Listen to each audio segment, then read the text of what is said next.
going to tell you another Irish folktale. Now, what I need to introduce you to is the concept of pukas.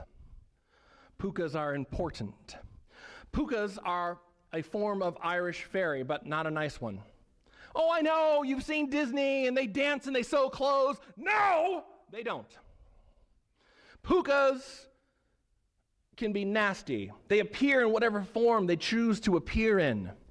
They never really say hello, and they never really say goodbye. They don't ever really ask your name. It's a lot like an Amway salesman.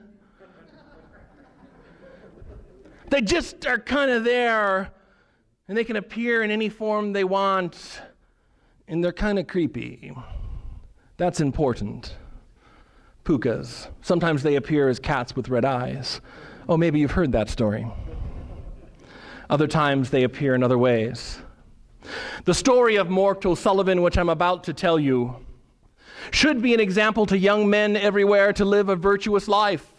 Should be an example to you that young men should live a moral life, should obey their parents, should not seek off on their own. They should be responsible to their family. That should be the result of the story of Mort O'Sullivan, but it's not. For you see, Mort O'Sullivan, he didn't listen to anything. And when he was 14 years old, he finally said to his parents, "I want nothing more to do with you." And he vanished into the fields of Ireland and was not seen again. Now, there was some rumor that he had jumped on a boat and made it to America, but nobody really knew. And his parents just simply did not see him ever again after he was 14 years old. Time passed. And sometime the parents died, perhaps of a broken heart. The parents died, and they were buried in the churchyard. 20 years later, standing there at their grave was a tall young man, standing there at the grave, and he was weeping tears. And the parish priest comes out, and he sees the young man there at the graves, and he says, "Son, why do you weep for these two?" And the young man said, "I am Mort O'Sullivan, and these are my parents.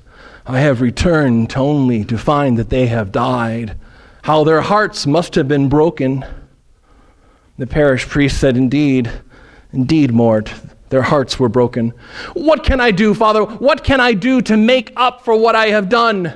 The priest said, "You need to make a pilgrimage.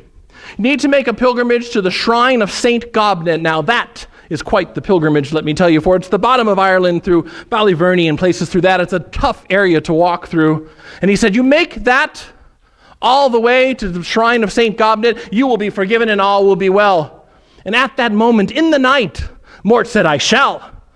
And he set off to the shrine of St. Gobnet, through the jungles, through the fog. And as he wandered longer, it became more and more fogged. Outside, more and more fogged. The darkness surrounding him. He lost his way, not knowing where he was going back forth. Where was he going? He did not know. And so he called out, "Oh, St. Gobnet, you must help me." At that point, any saint would have done, but that was the one he was going for. "St. Gobnet, you must help me." And when he said those words, in front of him down the road, quite some distance, appeared a red glow from a campfire. He said, "Oh, thank you, St. Gobnet."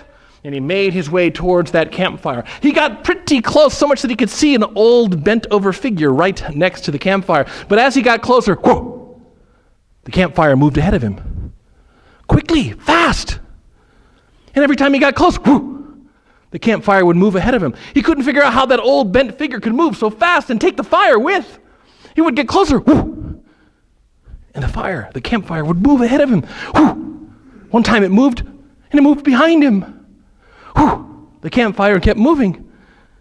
And he said out loud, "What in the name of St. Gobnet is going on?" And when he said that, whoo, he appeared right next to the campfire. And there at the campfire was the ugliest woman known to history. Really, really ugly. The kind of woman who puts the ugh in ugly. A seriously ugly woman, small. How could she have moved so fast? And she was munching on bread.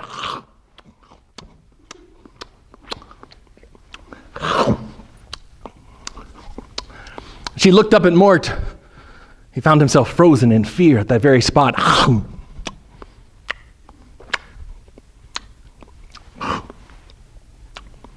"What's your name?" Mort, just like you, jumped. Mort O'Sullivan, ma'am, at your service. That last part to be more polite than actually wanting to be of service to this really ugly woman. Mort O'Sullivan, at your service.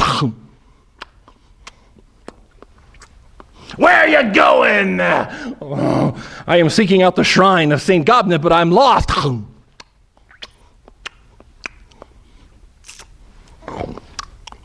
I can help you. Well, thank you, ma'am, but I don't know if I need the assistance of one who is so bent and so old I wouldn't want to oppose upon you. I can help you. She set the bread down and she reached out her hand and said, give me your hand. And Mort thought, no, I do not want to give you my hand. Ugh. But as he did that, his hand rose into the air and he found himself reaching out for this ugly woman. Reaching out. Oh, what would occur? And she reached up and grabbed his hand. And whoosh, she took off. She ran so fast she was dragging Mort O'Sullivan behind. She ran so fast through hill, through dale, running. Oh, Mort could not keep up. Sometimes she dragged him. She was running so fast. Whoa, running faster until she stopped in the front of a large cave, still holding on to Mort's hand. She looked into the cave and she called out, horse! And when she called out horse, nothing happened. Mort, fear, what would occur? She called it again, horse! And when she said it this time, a huge horse, a huge, giant, immense horse appeared. Not just any horse, but one solid black. Each hoof was covered in flame and fire. Smoke came from its nose. It was a huge, angry creature. And the woman looked at Mort and said, ride, Mort, ride. And she picked up Mort. How could she do it? And put him on the back of the horse. And she slapped the horse.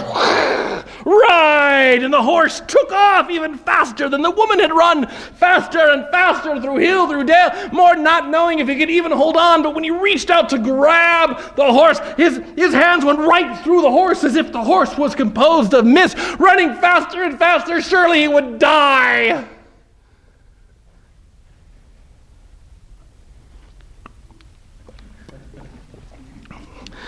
Are you waiting for something? The next morning, more pilgrims on their way to the shrine of St. Gobnet, who went during the daytime. They came upon a body in the ditch, a body of a young man, a body barely breathing.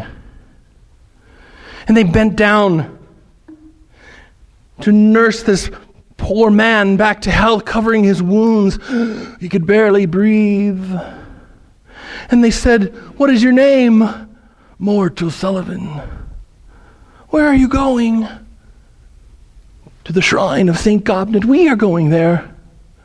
What happened to you? What went on? What evil became you? And Mort said, I do not know. But from this day forward, I swear on the hand of St. Michael, raising his hand barely in the air, which is a swear not easy to make. I swear on the hand of St. Michael that I will never make a pilgrimage again with a full quart of Irish whiskey in my back pocket.